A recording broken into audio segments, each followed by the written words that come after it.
عمر صاحب سائل ہیں جی، مفتی طارق مسعود صاحب، کیا ضعیف احادیث کا دین میں کوئی درجہ اور مقام ہے؟ اس کی وضاحت فرمائیں۔ یہ سوال پہلے مفتی محمد حسین صاحب سے پوچھا گیا تھا، انہوں نے ماشاءاللہ بہت تفصیل سے جواب دیا تھا، تو میں اسی جواب کو، صحیح جواب تھا ظاہر ہے، اسی وجہ سے اسی جواب کو ریپیٹ کر دیتا ہوں کہ ضعیف روایات کو بالکل کالعدم قرار دینا یہ درست نہیں ہے۔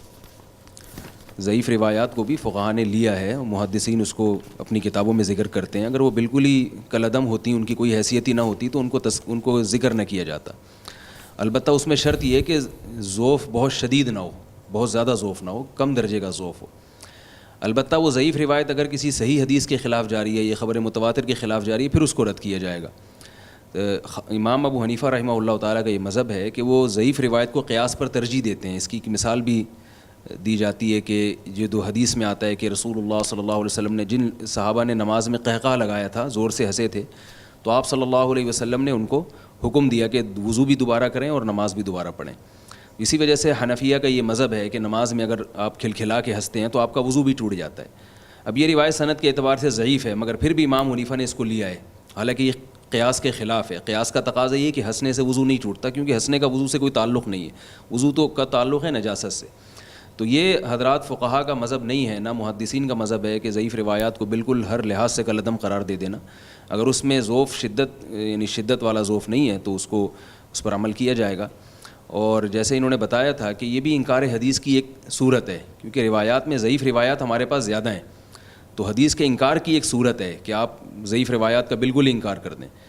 تو ظاہر ہے چونکہ جب آپ روایت کا انکار کریں گے تو پھر آپ کو اپنی عقل سے مسئلہ گھڑنا پڑے گا۔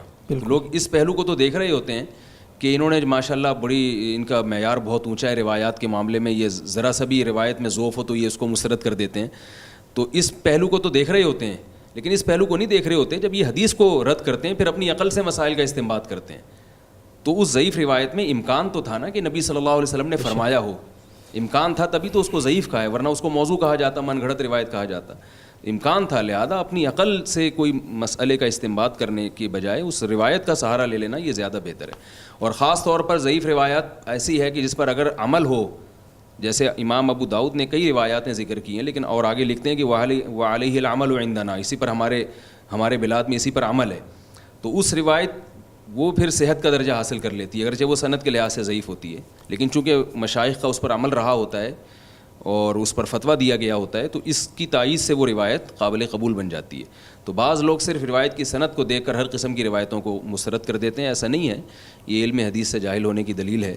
اس میں تلقی بالقبول کا بھی ہے، دیکھا جاتا ہے کہ اس کو اسلاف کے دور میں کتنی مقبولیت حاصل ہوئی ہے یا اس پر کس طرح سے عمل کیا گیا ہے۔ تو یہ سب چیزیں اس روایت کی تائید کا ذریعہ بن کے اس کو درجہ صحت تک پہنچا دیتی ہیں۔